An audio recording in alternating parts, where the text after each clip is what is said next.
The next one is SQL injection. Again, let us pay attention to the highlighted areas. We receive input from the HTTP request whenever consumers interact with this API. From the request, we extract login and password. And now that login and password is concatenated or appended to this query string, which in turn is piped to this prepare statement. Thereafter, we look up the database. So what are the issues or mistakes in this piece of code? Of course, as an engineer, I might say I'm using a prepare statement, so I'm safe enough. But where I faltered is I essentially appended the login and password to a SQL string. So this is a precondition that could potentially lead to SQL injection, meaning an attacker could substitute or append a 1 and 1 to any password that he adds here, and there, lo and behold, he has access to all the records in your database. So this is a pretty dangerous condition. As much as we think it doesn't exist, it exists in several places in the code. How can we traverse this anti-pattern and understand that we have an untrusted input initiated by an attacker traversing from the request to this SQL string and thereafter the database? So how can we understand this through Ocular? So I'm going to quickly bounce back into this console and ask questions. Now, the first question that I like to ask is, are we using any HTTP endpoints, which is typically termed as sources of communication in my code? I use this by asking the graph of give me all the types that exists in the graph, which is of type HTTP. So out here, I've received 3 instances, which is an HTTP servlet, a request, and a response. But if I just zoom out and look at all the types in the code, because we're dealing often with several types, there are a laundry list of them. And what is even more interesting is I can check to see what are the types that an engineer has initialized in the code, both from an system perspective, which is typically prefixed by Java dot, or an external perspective, meaning are you using a particular package from structs or Apache collections, etc. So merely by examining types, I can get some seriously rich information, which is there is this piece of code, it has an HTTP endpoint where it is receiving requests. And by the way, a prepared statement is used, a SQL connection is established, and the logger is used. So if I traverse back to the statement, I'm filtering and asking whether HTTP is used. So that came back with 3 instances. Now the next question that I wish to ask, given that we want to traverse this particular code like a graph, is are we using a particular function which accepts HTTP request as an argument and does not have any other call sequence in between, meaning that it is a source element. It is an edge that has no inbound. Now, typically from the world of graphs, you have nodes communicating with other nodes at edges. So if you have a node that has 0 incoming, that essentially represents a source, which is the point of emergence of information.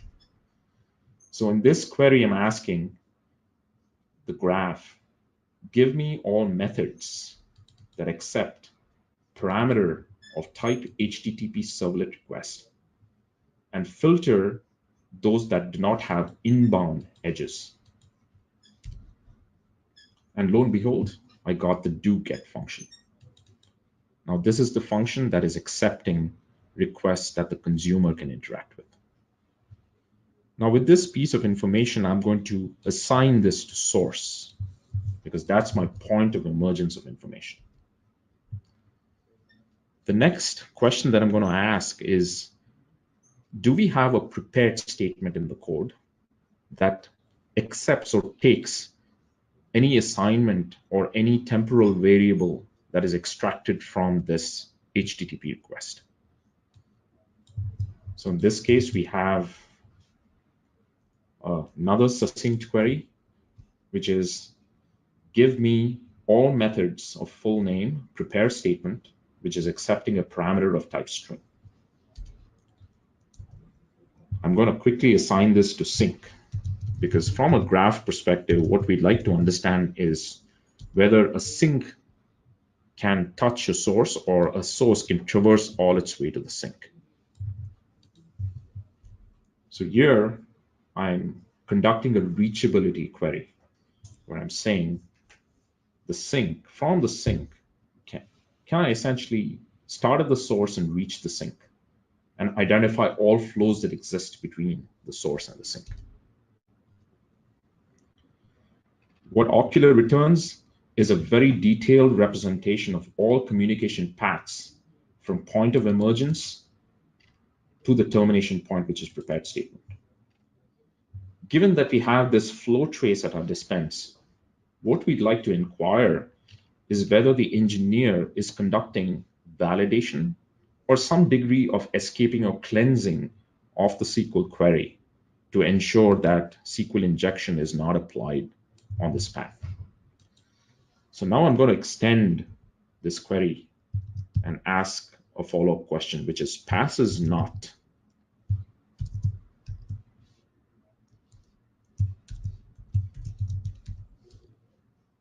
validate cleanse. Because as an architect, I'm using either an ES API or a certain validation function to ensure that every SQL query always goes through a cleansing process. So note that we have provided various policies if you use a standard API to cleanse, but if you've defined your own API, you can conduct that inquiry, which is relative and specific to your code base.